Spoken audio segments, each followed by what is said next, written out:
Hi, hello, welcome to Knowledge Center. In this session, I'm going to explain you about the addressing modes. Addressing modes are nothing but what?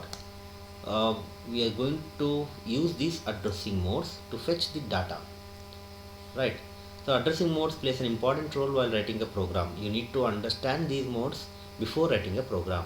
So let me make it very simple what actually the meaning of addressing mode is. See, addressing mode is a way to locate a target data. So in other words, I can say that if you want to write something to a memory location, whether it may be internal or external, if you want to write something to a memory location, you need to have an addressing mode, or if you want to read something from there, you need to have an addressing mode. So in short, I can say the way of fetching the data or the way of reading the data from one location is called addressing mode.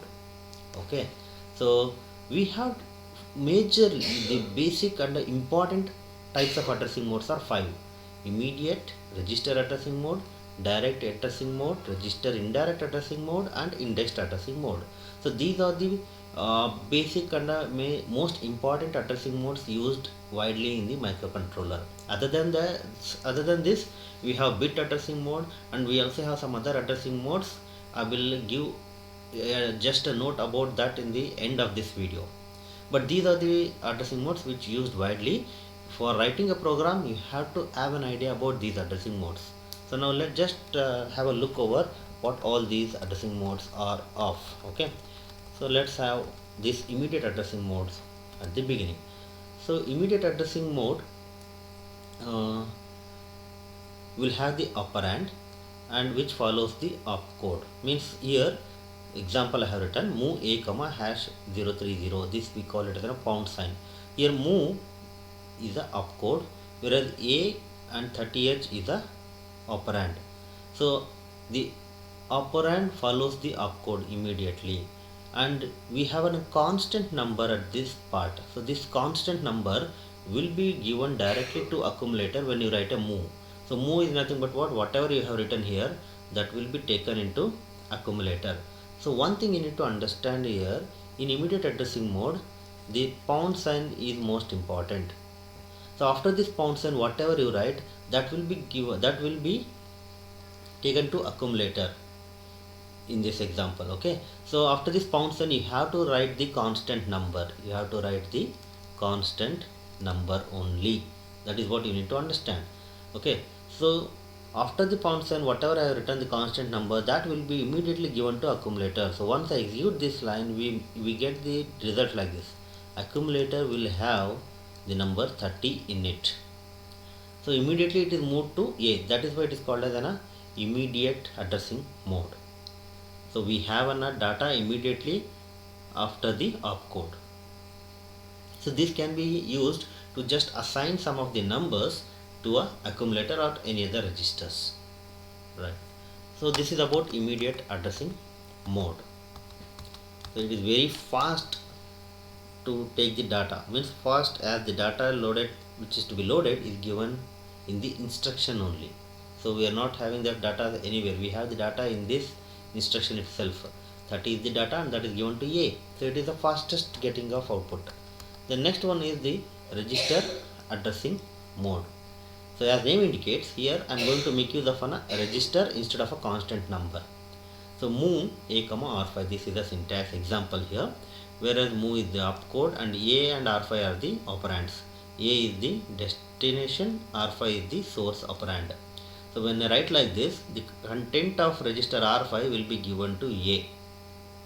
Okay, so here I can make use of registers R0 to R7, because we know that we have 8 registers which is R0 to R7 and 4 register banks. Okay, so by selecting the register bank, if you don't select any register bank, by default register bank will be 00. So that 0 register bank will have R0 to R7. So you can make use of any register R0 to R7 here in the instruction. So it means if I write move a comma r5, whatever you stored in r5, that will be given to accumulator, right? That is what happening here. Means you are not giving directly the content to accumulator. First what you need to do, we have to assign like this: move R5 comma hash 10H, and then I write move A comma R5. So here what's happening here, this is the immediate addressing mode. In this location what's happening, the 10H is immediately given to R5. So R5 is having 10H in it. And here when I write register addressing mode move A comma R5, so what happens to the accumulator now? Accumulator will have the content of R5. So what do we have in R5? In R5 I have 10. So accumulator will have 10H. Okay. So it means we are getting that content of R5 into accumulator. But I am not writing 10H directly here. I am having that register here. In that register I will be storing the data which I want to give it to accumulator. So I am taking that data using a register. That is why it is named as a register addressing mode. So the register what I use here will be having the actual content which I wanted to move to accumulator. Okay, I hope you got a clear idea about the register addressing mode. First you assign the data to register and then take it to the other accumulator. This is again an 8-bit register. As you all know that microcontroller is an 8-bit processor, it will only deal with the 8-bit data. Next is the direct addressing mode. So your name indicates direct addressing mode. In this sense, directly we are giving the address here. So look at this syntax here. In direct addressing mode, the address of the data is specified as the operand. So here this is the destination operand, this is the source operand. So this source is not a data, this is the address of the data. So if I write like this move A comma 47H, what happens here? Whatever we have at 47H, 47H is the location. At this location, whatever the input I have given, you have to give some input here. If I say I have given, assume that I have given 15H. Okay, so this 15H will be given to accumulator once I execute this line. So once you execute this line, we get 15H in accumulator. It means here we are mentioning the direct address, means we are mentioning the address of the content. Okay, so directly we are giving the address into the operand. That is why it is called direct addressing mode. Okay, so instead of using a register, I have just directly given the address where we have the data. So you need to be very careful about all these addressing modes. Next, let us go for the fourth one, register indirect addressing mode. So in this we have register and it is indirect. So let's see what actually it means. So register means we have to use the register in the operand. I have used that R0 to R7, any registers you can use here. And I have used this special symbol called at. Okay, this means that move A comma at R1. If I write like this, it is going to operate in this fashion only, left to right, right to left. Now whatever the content of R1 means, just let me give an example here. So before this I will write move, to understand this let me write some lines here, move R1 comma hash 20H, and then I write move A comma at R1. So if I write like this, now R1 is having 20H. Okay, so according to this is the immediate addressing mode. So whatever I write after this number, that will be immediately given to R1 because it is move. So what's happening here, R1 is equal to 20H, and now here what I have written is move A comma at R1. So now what do we get in accumulator? We won't get in accumulator, means we may say that you may get 20. See, in accumulator we won't get 20 now because it is pointing towards not R1, it is pointing towards at R1. So R1 is 20, at that 20 whatever you have given, at that 20 location, if you have given any number, say 10, so that 10 will be given to accumulator here. We get A equal to 10.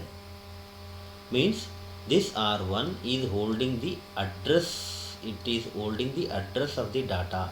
So it is holding the address of the content which you need to move it to accumulator.